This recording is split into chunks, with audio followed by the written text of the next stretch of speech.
enthusiasm and presentation, so I appreciate your coming here and sharing this with us. And Bill. Thank you.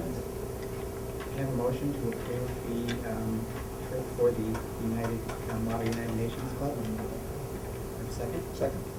Any further discussion? All those in favor? Aye. Opposed? Unanimous. Thank you. Have fun. Thank you. John, thank you for that, Mr. Humphrey. Thank you.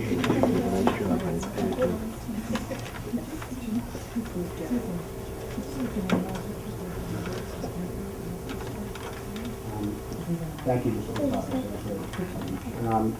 The next presentation we have for you is from the Masters Club. These folks said to be really bashful, I know you know that. So, I have Allison Kane, our theater director, and a teacher here at the high school, who has brought Courtney Smith and Cassandra Glenn to the offices of the Masters Club. I thought it would really be interesting for you folks to hear this year. Every year the community gets treated to a very entertaining musical, but this year, with the production of Barnum, the Masters, under Mrs. Kane's direction, have a slew of activities planned in advance of each performance that I really thought would be very interesting for you all to hear about, but also by way of the television to get out the word to the community, because I really think this is going to be a jam-packed couple of weekends that really has an awful lot to offer the community. Very different. While we've always had wonderful spring musical performances, and we're a little bit early this year because Mrs. Kane will be going out on leave, expecting her second child, but, as is Mrs. Kane, she planned ahead and said, well, we'll do musical a little early, which I'm very appreciative of. But this year, it's quite different, and I really think it's something that you're going to find very interesting. She has promised me that we will not have any live elephants in the building. A shot of that, we're going to have a circus in North Reading High School over a couple of weekends. So ladies, if you want to come up and speak to the committee, and Mrs. Willis.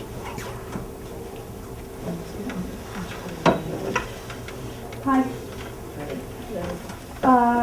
So like Mr. Bernard had said, this year's musical is Barnum, and Barnum is based on the life of P.T. Barnum, a real life character, and he was quite a character, and he has the American Museum, and he would have exhibits and shows and entertainment for people to come and see. And every year, Masters tries to do some sort of outreach for the community, and our outreach this year is going to be a winter carnival for the community to come and participate in.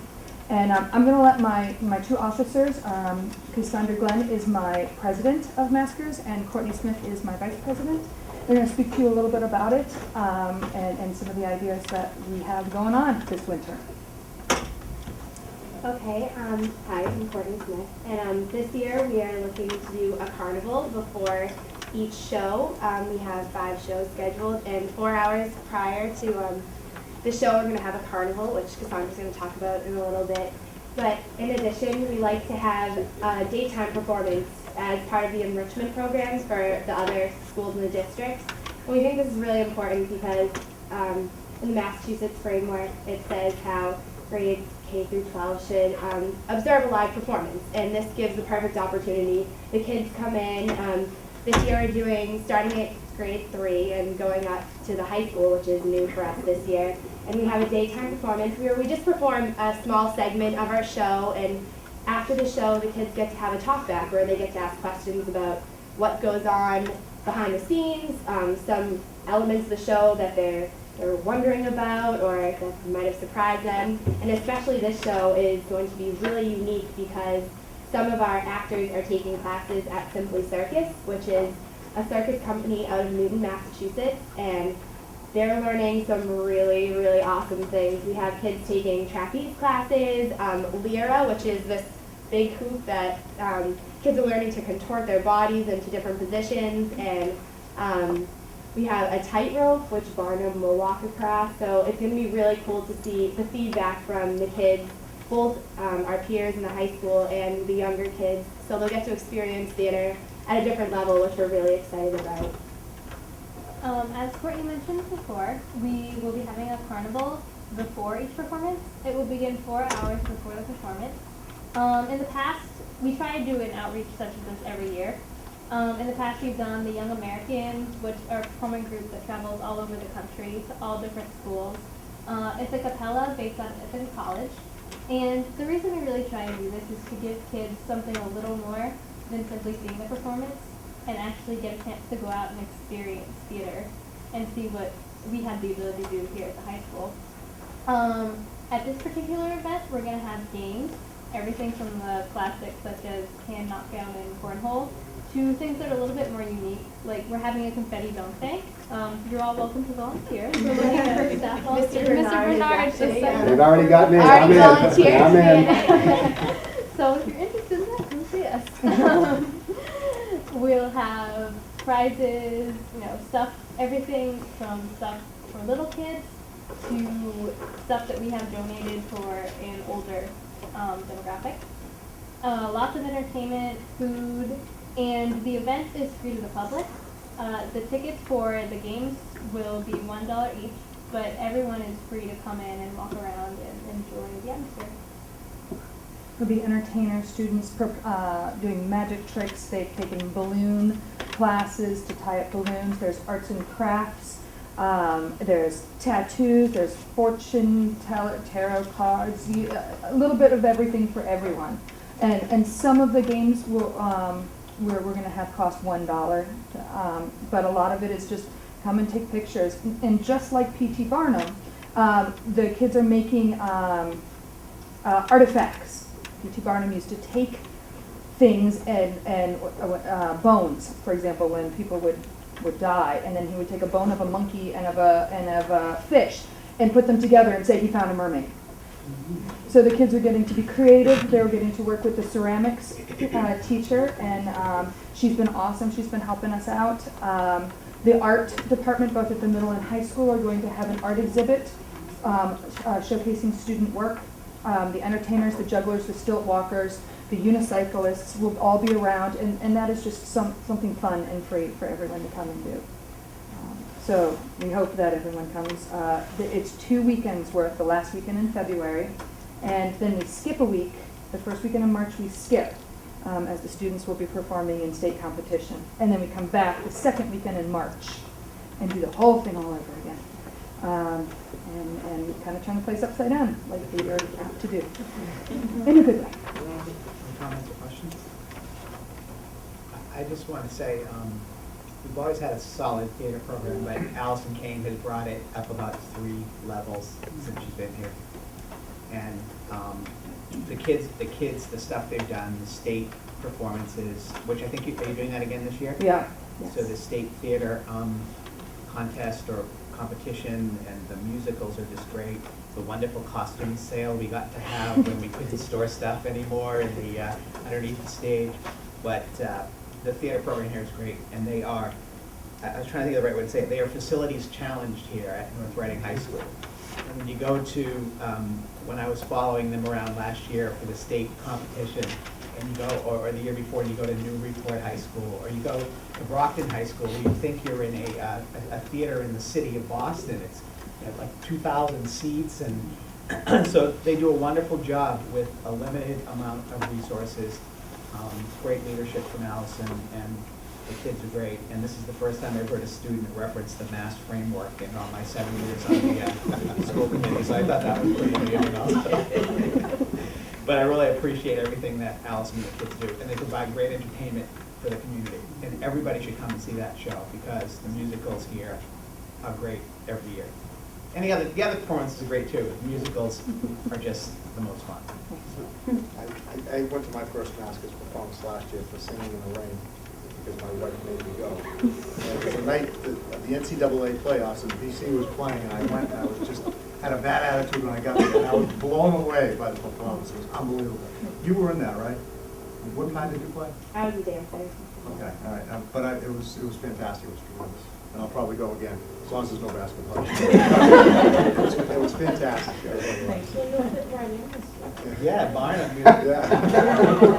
They could be Jerry in will be trying to fool all of the people all of the time. Thanks. Thank you very much. Please.